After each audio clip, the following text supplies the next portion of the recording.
Okay, so I just kind of made an almost 20-minute video on my whole journey through adoption. And just in case you don't want to listen to me talk for 20 minutes, I just want to give you the facts, okay? So my name is Lisa Taylor Beechler, and I was born June 29th, 1960. I was born to this woman right here. This is Marie DeMore, and she is my mother, and that's been confirmed by my birth certificate, by a judge, by paperwork, and by DNA. And all of her siblings now have passed, and I've tried dealing with other relatives, but they don't want to talk to me and they don't want to communicate at all. So they pretty much have blocked me, shut me off, don't respond, whatever. So I'm looking for my father. And any information, honestly, that you could give me about my mother, like what she liked to eat and any recipes that she had, or favorite places that they like to go, or family stories. I would love to know that kind of stuff. And I would like to know my father. And I don't have any clue. I don't know if he even knows about me, but they would have been together in September of 1959. And I don't really know anything other than that. And later in life, Marie married George Pander, and she never had any other children. And I was her only child. And I was a big secret. And so now I'm not a secret anymore. And so that's basically it. So I'm looking for my father, and I'm on DNA sites. And if you know any connection, I would greatly appreciate it. And if you are a family member on my mother's side and you want to communicate with me, I would be more than grateful to talk to you and gain more information on my family. And that's pretty much all I want. So you guys have a great day, and if you want to continue on listening to my 20-minute journey finding my mother and looking for my father, then please do. And I put my email down at the bottom, and I look forward to hearing to anybody. Thank you. Bye. Okay, everybody kind of knows me as my Tvald and simply Lisa B on the internet. But today I'm going to be doing a different kind of video, and actually basically, I'm going to combine, hopefully, all the knowledge that I have as far as my adoption and my search for my natural parents. And I'm going to be posting this on MyHeritage because I actually have been on that site for about a year. And I've also been on a Ancestry and a couple other ones. And I just kind of want to put it all together, and I want to put it out there. And hopefully, somehow, some way, a connection can be made. So, my name is Lisa Taylor Beechler. I was born June 29th, 1960. I was born in Newcastle, Pennsylvania, to my mother, who has been confirmed at this point. And she lived in Elwood City, and she was single at the time. And my father, I don't have a clue. I'm not even sure he has a clue, as she wrote me a letter, and I'm not even really sure that he knows that I even exist. So that is why I went through DNA, because I'm hoping that somehow I can get connected to a family member and I can put the pieces together. And it's kind of funny because I actually had a former sister-in-law who was adopted, and she really didn't care to find her family, and she did, and she got them all connected. I'm still searching. I've been searching since I was 16 years old, and with the help of a teacher, this is how my journey began. So a teacher told me that if I went to the original place where my birth certificate was, and if I told them I needed my birth certificate for health reasons, that they would have to give it to me. So at 16 years of age, I went to the Newcastle Clerk of Courts, I believe, and I walked in there boldly and made up this lie. And the woman looked at me and went away for a minute, and then she came back and looked at me and said, "You're lying." And I took a deep breath and I went, "You're right." And she said, "$5, please." And I was like, "All right." And for my $5, I got this. And this is my original birth certificate. And on it, it states baby girl D'Amore and a female. The father, information not recorded. My mother was Maria D'Amore. You know what? I don't even really know how to pronounce it. It's either D'Amore or D'Amore. And she was 35 when she had me. And the birthplace says Elwood City, PA.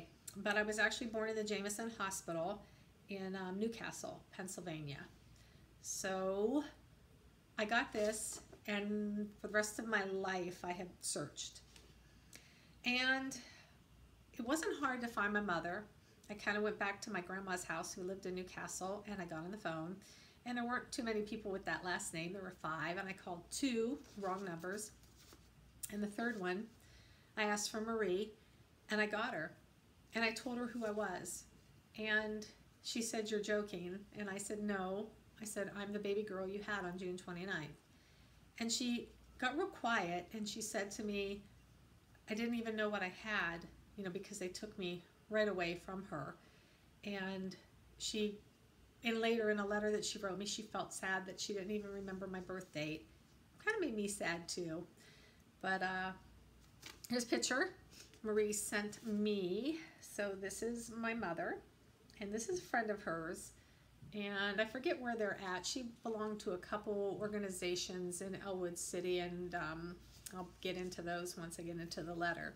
So we talked on the phone quite a few times, and we had made plans to meet, and that never happened. It was Christmas Eve before Desert Storm, and I was feeling, well, actually during Desert Storm, and I was feeling very sad about my family and my heritage and everything. And I gave her a phone call. I didn't know that around this time her mother had either died or was dying. And she asked me never to call her again. And that she never wanted to hear from me and never to call her again. And so I never did. And I always kind of felt like it was her loss because she lost out on 3 amazing grandchildren and now a great-grandchild. And she missed out on knowing me. And I know it kind of sounds boisterous, but I think it's kind of sad. And I am absolutely pro-adoption. I believe in adoption, but I also believe in open adoptions where you can have communication and you can know your family. So let me continue. So I had this birth certificate for the longest time. I had made connections with Marie. I had realized now that she had married a man named George Pander. And for a period of time, I wondered if George was my father. But now with DNA, I have ruled out that George is my father. So he is not.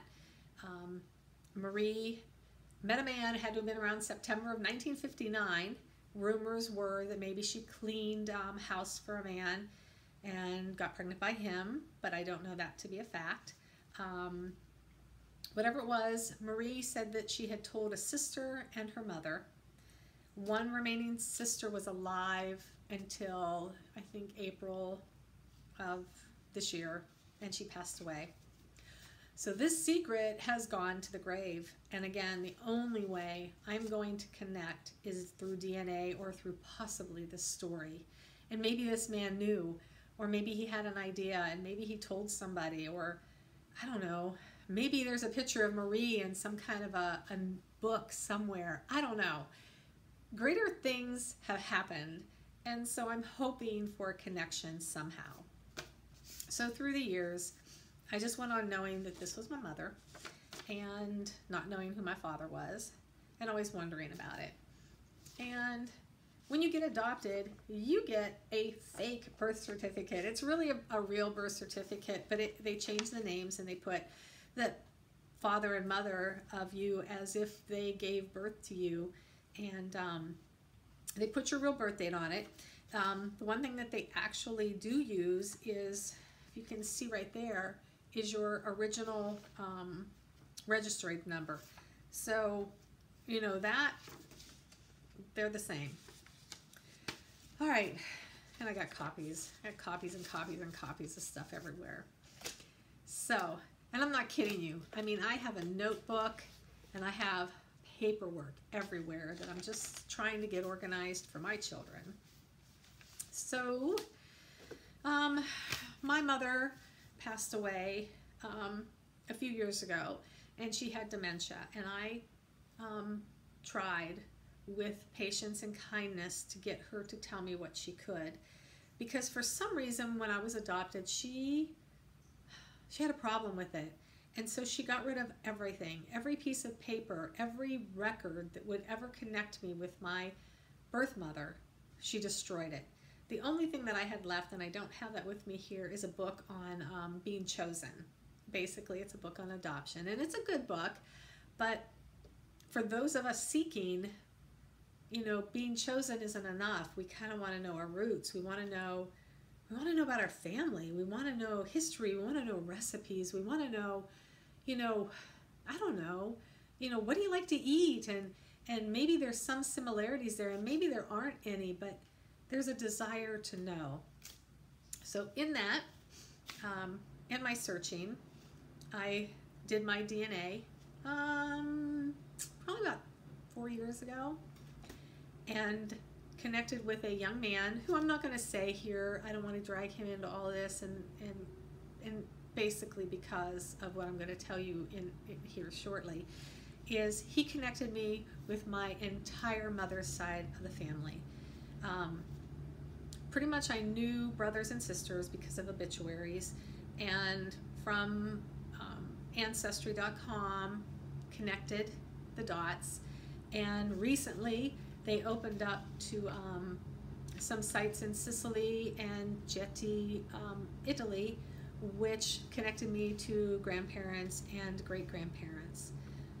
But for some reason, I had spoken to a woman named Catherine, who was my mother's power of attorney. And for a day we talked on the phone. We shared so much information back and forth. She was giving me some family history and some family health history, and it was so encouraging and so exciting, and I felt like I had made a connection. And after that, she blocked me on every social media. She won't answer my phone calls. She won't respond to anything, and I have no idea what's going on. At one point, she said that a woman had showed up somewhere, I think in California, because one of my relatives owns a vineyard, and I guess maybe they think like I want you know, something out of that, but I don't. I just would love to know them, you know, and I probably would like a bottle of wine, you know, I'm not gonna lie, that would be pretty cool. But yeah, nothing. So because she told me another young woman had showed up, I thought maybe they want proof, you know, that I'm not whatever trying to scam them, because don't we live in an age of scams? So talked to my one aunt from my adoptive family, and we started a campaign, and we started talking to clerk of courts in Newcastle, and I petitioned the judge at the time to open my sealed records. And he wrote back, and he wanted proof that my adoptive parents had passed, so I gave that to him.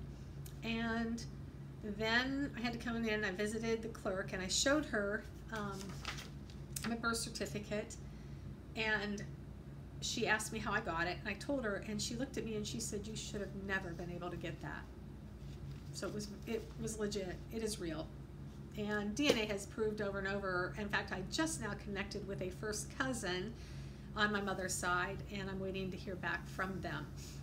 So anyway, I petitioned the judge, and I got back very little information, because I guess back in the day things weren't kept very well, and there was water damage that happened.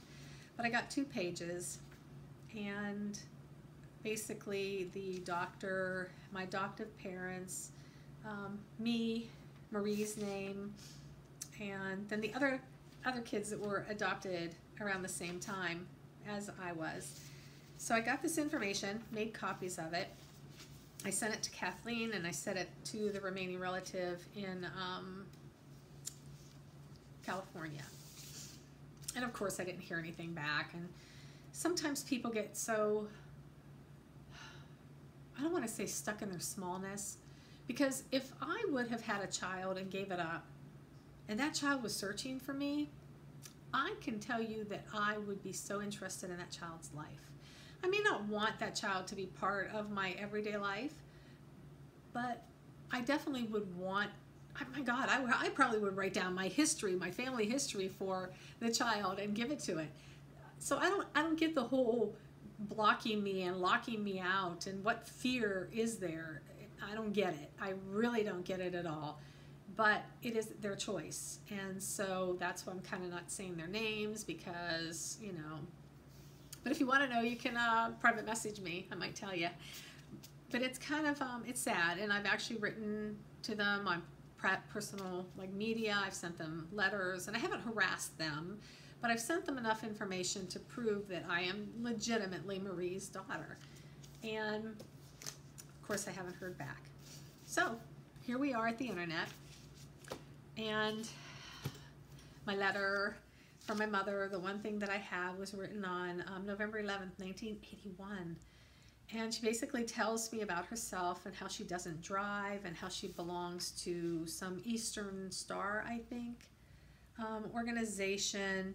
And then in her obituary, it said a couple other things. She drives a yellow Fairmont. And then asked me to be careful what I say because her husband, George, didn't know anything about me. And I respected that. And we kept things pretty much on the down low. And I also have my immunization records, my health records. I've tried to go back and like research the doctor and find out if I could find any information there and talk to people, as many as that I could, but just not really finding out. Kind of a lot of dead ends. But again, this was 1960, and having a child when you weren't married was really not a good thing. So I'm rambling, and this is going to be a really long video, and I'm sorry. And if you stay to the end, thank you. And if you know any connections, just get back to me. It would be great. And it's Lisa at LisaNicole, NIKOLE.com. And I will put that here somewhere for you. So we got through all of that. So I wanted to tell you a little bit about my history. So I printed off my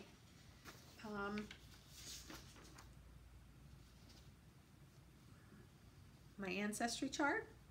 So basically, I have 3 children and a grandchild. And my mother was Marie, and her parents were Alfonso de More and Margaret de Rose. And both of them came over on the boat to Ellis Island and came here. Now Margaret's dad, last name was de Rose, and it has him as living, but I'm sorry, that's a brother. It has him as living, but I haven't found any connection. I'm actually kind of looking for a Mark de More right now because his father Luigi was my mother's brother. So I'm kind of looking for him. And then Alfonso's parents were Pasquale J. de More and Maria de Canaglia? I don't know. I'm kind of lost for some of these names, so forgive me. But my mother had 5 siblings, and let me see if I can do this. They were Sophie, let's see, I have to cheat, but Patrick and Luigi were the boys, and then there was Agnes, and there was, shoot, I really feel bad that I don't, Sophie, and there was one more, and I can't remember her name. Don't hate me. I can't find it on here. Teresa. There we go. Woo! But anyway, those were her siblings. And of course, they're all married, and they have some children of their own. And they're all passed. All of her siblings are passed now. And so now I'm just working on the DNA of basically first cousins and second cousins. And I've got a bazillion third to fifth cousins. But those really aren't going to do me any good because I got to have something closer in order for me to, you know, find out who they are. So in 1965, I moved to Warren, Ohio, where I spent most of my life and graduated from high school. And from there, I moved at one point in my life to St. Louis, Missouri, where I reside right now. And so that's about it. I can't think of anything else, and if I do, I will fill it in here. But I'm actually looking for my father, who had relations with my mother and Marie, and then hopefully I can just complete the circle. And if you are one of my relatives on my mother's side, please don't be offended. I have every right to search, as you do to not open your door to me. And if anything, if you do view this video, I hope that you'll open your door to me and that you will communicate with me, and that you'll realize that I really don't want much of anything but information.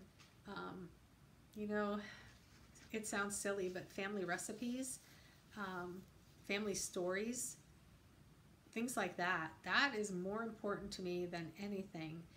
And I don't want to come move in your house. I don't want to live next door to you. Would I like to meet you? Sure, I would. But I don't want to become your best friend. I don't want to become your relative, really. I just want information, and I think that's fair.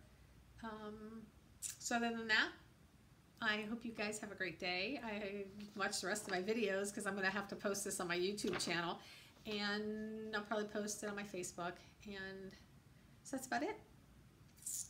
And yeah, that's it for right now. So you guys have a great day, and hopefully we'll talk.